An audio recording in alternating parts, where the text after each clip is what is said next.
सभागृहाला का देताय की अहवालच सादर झालेला नाही। आमच्या सिंधुदुर्ग जिल्ह्यामधून कृषी अधिकाऱ्यांनी कृषी अधीक्षकांनी अहवाल वरती पाठवलेला आहे 16/6/2026 मध्ये। मग आपण उत्तरामध्ये असं का देताय की अहवाल झालेला नाही?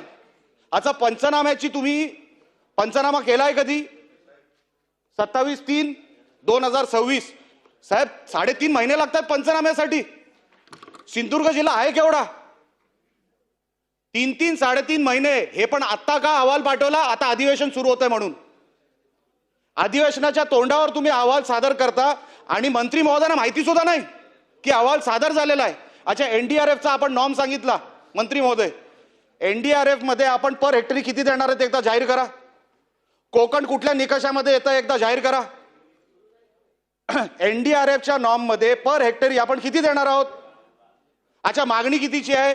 शेवटची मागणी अध्यक्ष महोदय 2006 ला आंबा आणि काजू उत्पादकांना किंवा शेतकऱ्यांना मदत मिळाली 2006 मध्ये। आमचा आंबा आणि काजू शेतकरी त्याच्यानंतर त्याला काहीच मिळालेलं नाही। 2006 मध्ये जेव्हा आमच्या शेतकऱ्यांना आंबा आणि काजू शेतकऱ्यांना मदत मिळाली, आम्ही आता 2026 मध्ये तुमच्याकडे नुकसान भरपाई मागतोय। तुम्ही आम्हाला एनडीआरएफच्या नॉर्म खाली नेमकी ती पर हेक्टरी किती मदत करणार ते जाहीर करा। आणि मागणी कितीची आहे? जवळपास 50,000 ते 1 लाख पर हेक्टरीची। एनडीआरएफचा नॉर्म काय सांगतो अध्यक्ष महोदय? 22,500। यांचं काय होणार आहे अध्यक्ष महोदय त्याच्यामध्ये? माझी विनंती आहे मंत्री महोदयांना, अध्यक्ष महोदय आपल्या माध्यमातून, एक तर ही रक्कम ही 50,000 हेक्टरी किमान व्हावी किंवा लाखभर हेक्टर केलं तर तुमचं अभिनंदन, अख्ख्या कोकणामध्ये तुमचं अभिनंदन करू। आणि त्या कृषी विद्यापीठाला एकदा त्या कृषी विद्यापीठाचं काहीतरी बंदोबस्त करा अध्यक्ष महोदय। या आता ती कृषी विद्यापीठ बंद करा किंवा त्यांचं फंडिंग बंद करा। सगळे खोटे अहवाल देतायत ते, एकही शेतकऱ्याला त्याचा फायदा होत नाही। ती नेमकी कृषी विद्यापीठ करते काय? एकदा त्याच्यावर व्हाईट पेपर काढा अध्यक्ष महोदय, माझी विनंती आहे। आणि शेवटचा मुद्दा असा, साहेब सभागृहाला ही खोटी इन्फॉर्मेशन येता कामा नये, ह्याच्यासाठी आपण आपल्या इंटर डिपार्टमेंटमध्ये आपल्याला जी काही कारवाई करायची ती करा, त्यांना निर्देश द्या। ही कुठली माहिती आपण सभागृहामध्ये देताय? त्यांच्यावर कारवाई आपण करणार आहात का? आणि हे जे काय आमचे पैसे आहेत हे आपण कधी देणार आहात हे एकदा जाहीर करा। आणि प्रति हेक्टरी आपण किती देणार आहात? चला मंत्री अध्यक्ष महोदय, खरं तर निलेश राणे साहेबांनी हा जो कोकणातला जो प्रश्न आंबा काजू बागायतदार शेतकऱ्यांच्या नुकसान भरपाईचा जो प्रश्न विचारला तो खरं तर अत्यंत महत्त्वाचा आहे आणि शासनाला याचं गांभीर्य आहे। अध्यक्ष महोदय, या संदर्भामध्ये या राज्याचे मुख्यमंत्री देवेंद्र फडणवीस साहेब असतील, शिंदे साहेब असतील, सुनेत्रावहिनी पवार असतील आणि कोकण भागातले माननीय मंत्री महोदय असतील, सर्व आमदार महोदय असतील, या सर्वांची बैठक स्वतः मुख्यमंत्री महोदयांनी ताबडतोब घेतली।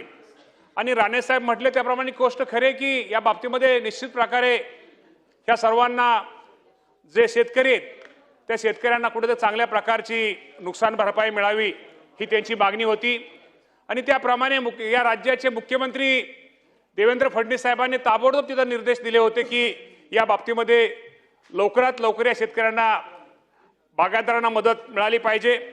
आणि त्या संदर्भामध्ये आपल्या माहितीसाठी सांगतो की आज आंबा व काजू पिकात झालेल्या नुकसानीबाबत शेतकऱ्यांना अर्ज देण्यासाठी आपण जे एनडीआरएफचा राणे साहेब तुम्ही ही विचारला की किती मदत मिळते, तर आपल्या सर्वांना माहिती आहे की साधारणतः एनडीआरएफचा नियम हा सगळ्या राज्याला सगळ्यांना सारखा असतो आणि त्या बाबतीमध्ये साधारणतः ती 22,500 रुपये असे हेक्टरी मदत होती असते। आणि संपूर्ण आपल्या कोकणाचा जर विचार केला, सगळ्या आपण जिल्ह्याचा जर विचार केला, त्यामध्ये साधारणतः 209 कोटी रुपयाची मदत ही एनडीआरएफच्या माध्यमातूum लवकरात लवकर ही आपल्या शेतकऱ्यांना दिली जाईल। यामध्ये जर आपण जिल्ह्याचा जर विचार केला तर साधारणतः ठाणे जिल्ह्यामध्ये 4,669 शेतकऱ्यांना त्यांचं क्षेत्र थोडं ठाण्यामध्ये कमी आहे 295 हेक्टर, त्यांना 4,84,00,00,000 रुपयाची मदत अपेक्षित आहे। पालघरमध्ये 17,612 हेक्टर, 700 शेतकरी 17,612 शेतकरी आणि 2,868 हेक्टर, त्याची रक्कम 6,47,00,000 रुपये। रायगड जिल्ह्यामध्ये 17,000 शेतकरी आणि 8,987 हेक्टर, 20 कोटी 28 लक्ष आणि विशेषतः मदत जास्त जिथं बाधित जिल्हे जे असतात, एक रत्नागिरी हे 52,628 शेतकरी आणि 43,665 हेक्टर असे 98 कोटी 45 लक्ष आणि सिंधुदुर्ग जिल्ह्यामध्ये जो राणे साहेबांनी प्रश्न विचारला 42,322 शेतकरी आणि 34,728 हेक्टर क्षेत्र आणि 79 कोटी 5 लक्ष अशी 209 कोटी रुपयाची निधीची आवश्यकतेच्या बाबतीमध्ये आपण मदत पुनर्वसनाला हा प्रस्ताव दाखल केलेला आहे आणि येणाऱ्या लवकरात लवकर 8-10 दिवसामध्ये ही मदत माझ्या कोकणातल्या शेतकऱ्याला कशी मिळेल आणि या बाबतीमध्ये मिळेल यासाठी प्रयत्न आम्ही काळजी घेतोय. दुसरं आपल्याला माहिती आहे की मुख्यमंत्र्यांनी ज्यावेळेस बैठक घेतली आणि विमा कंपनीचे प्रतिनिधीला आपण त्या बैठकीला बोलवलं होतं आणि त्याप्रमाणे त्यांनी मुख्यमंत्र्यांनी निर्देश दिलेले त्याप्रमाणे कोकण विभागातील आपला आंबा काजू उत्पादक शेतकऱ्यांना हवामान आधारित फळपीक विमा योजनेतून साधारणतः 71,000 शेतकरी 71,854 शेतकऱ्यांना 217 कोटी रुपयाची नुकसान भरपाई ही विमा कंपनीकडून अध्यक्ष महोदय ही मंजूर झालेली आहे. त्याचा जर विचार केला जे त्यांनी सिंधुदुर्ग जिल्ह्यात असेल, सिंधुदुर्ग जिल्ह्यात सगळ्यात जास्त 85 कोटी 82 लक्ष, रत्नागिरी जिल्ह्यामध्ये 36,609 शेतकरी अध्यक्ष महोदय 90 कोटी रुपये, रायगड जिल्ह्यामध्ये 7,189 शेतकरी 26 कोटी 79 लक्ष, पालघर जिल्ह्यामध्ये 3628 शेतकरी 7 कोटी 69 लक्ष आणि ठाणे जिल्ह्यामध्ये 2,301 शेतकरी 7 कोटी 37 लक्ष असे एकूण 237 कोटी रुपयाची विमा कंपनीच्या आपण रुपये नुकसान भरपाईची त्यांना मंजूर झालेली ही रक्कम येणाऱ्या 15 दिवसाच्या आत माझ्या शेतकऱ्याला दिली जाईल हे आपल्या माध्यमातून सांगतो. एक मिनिट, निकम साहेब बोला. निकम साहेब बोला. अध्यक्ष महोदय, जो पंचनामा आणि त्याचा अहवाल जसा सिंधुदुर्गाचा जिल्हा आहे तसा रत्नागिरीचा 10/6/24 आपल्याकडे जमा केलेला आणि त्यामध्ये आंबा काजू फळपिकाचं साधारणपणे 54,000 शेतकरी त्यामध्ये आहेत. या अहवालाचा देखील आपण कुठचाही पुढे विचार न होता हेक्टरी 22,500 रुपये देण्याचं जे मान्य केलंय त्यातलाही 1 रुपया अद्यापपर्यंत मिळालेला नाही. तर ही रक्कम जसं निलेशजींनी सांगितलं तर ते हेक्टरी 1 लाख रुपये होण्याबाबत आपण विचार करणार का? त्याच्यानंतर मध्यम मुदत कर्जाचं पीक कर्जात आताच्या ह्याच्यात आपण घेणार का? आणि ते पीक कर्जात घेण्याबाबतची कारवाई आंबा आणि काजूचं पीक कर्जमाफीत घेण्यात यावी. त्याचबरोबरीने AI तंत्रज्ञानाचा वापर करण्यासाठी आंबा आणि काजूसाठी आपण विशेष लाभ किंवा अनुदान देणार का? हे माझे स्पेसिफिक प्रश्न. अध्यक्ष महोदय, शेखर निकम साहेबांनी खूप चांगले प्रश्न विचारले. याच्या माध्यमातून निश्चित प्रकारे या बाबतीमध्ये आपल्या आंबा आणि काजू पिकासाठी जी काय मदत शासनाच्या वतीनं कृषी विभागाच्या मदतीने करणं गरजेचं आहे ती निश्चित प्रकारे निकम साहेब केली जाईल. हे आम्हाला माहिती आहे की शेवटी कोकण विभागातला शेतकरी हा अत्यंत गरीब आणि एक कष्ट करणारा शेतकरी आहे आणि अडचणीच्या काळामध्ये या शेतकऱ्यांच्या पाठीमागे राहणं, या शेतकऱ्याला मदत करणं ही शासनाची जबाबदारी. इथं बावनकुळे साहेब इथं सिनियर मंत्री आमचे आहेत आणि बावनकुळे साहेबांनी पाठीमागे या संदर्भामध्ये या कोकणातल्या शेतकऱ्या संदर्भात बावनकुळे साहेबांनी पण बैठक घेतली होती, मुख्यमंत्र्यांनी बैठक घेतली होती. म्हणजे महसूल मंत्री आणि राज्याच्या मुख्यमंत्र्यांनी निकम साहेब बैठक घेतली होती.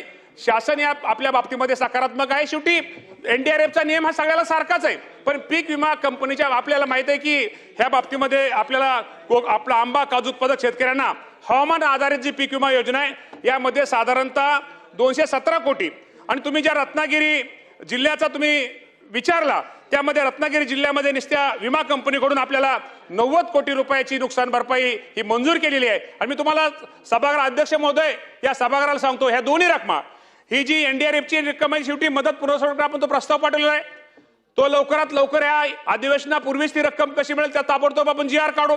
ह्या बरोबर विमा कंपनी सुद्धा रक्कम 15 दिवसात कशी मिळेल ह्या दोन्ही रकमा 15 दिवसाच्या आत माझ्या या कोकणातल्या शेतकऱ्यांना मिळतील ही काळजी हे शेतकरी घेत कृषी बघेल. मंत्री महोदय मला मंत्री महोदयांना हा प्रश्न विचारायचा आहे. मंत्री महोदय, आपण आता काय सांगितलं की आपण सिंधुदुर्ग जिल्ह्याला 209 कोटी रुपये देतोय, बरोबर आहे? 42,000 हेक्टरची जी काही नुकसान भरपाई डिवायडेड बाय 209 कोटी रुपये किती होतात बघा ना.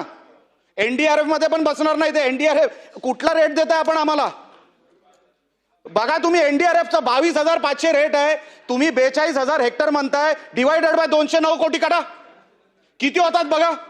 अहो काही चाललंय म्हणजे किती होतात सांगा ना मला. म्हणजे पर हेक्टरी एनडीआरएफचा नॉर्म काय सांगतो मंत्री महोदय 22,500. आम्ही मागणी किती करतोय, लाखभर रुपये तुम्ही आम्हाला नुकसान भरपाई द्या आणि तुम्ही आम्हाला काय 200-300 रुपये देताय.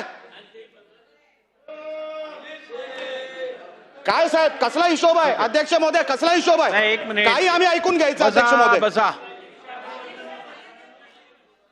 बसा बसून घ्या. या बाबतीमध्ये ऐका ना, या बाबतीमध्ये महसूल एक मिनिट. नाही नाही असं बरोबर नाही. एक मिनिट मला मंत्री बोल- महोदय, एक मिनिट. नाही नाही हे शेवटी एक मिनिट. अध्यक्ष सभागृहाने एकदा सदस्यांनी मंत्री महोदयांना प्रश्न विचारल्यानंतर उत्तर तरी ऐकून घ्या. बोला. मी मागाशी सांगितलं की कोकणातला शेतकरी हा चिवट आणि अत्यंत गरीब आणि कष्ट करणारा आहे. या बाबतीमध्ये स्वतः मुख्यमंत्री आणि महसूल मंत्री या दोघांनी आमच्या सगळ्यांच्या बैठक घेतल्या होत्या. या बाबतीमध्ये शेवटी एनडीआरएफचा नियम तर पाटील साहेब सगळ्यांना सारखा आहे, त्यामध्ये आपण हे करू शकत नाही. मी आपल्याला एवढं सांगतो, या बाबतीमध्ये कोकणातले जे लोकप्रतिनिधी जे कोकणातले आहेत, या बाबतीमध्ये राज्याचे मुख्यमंत्री महसूल मंत्री यांच्या समवेत सर्वांची परत एकदा बैठक घेतली जाईल. चला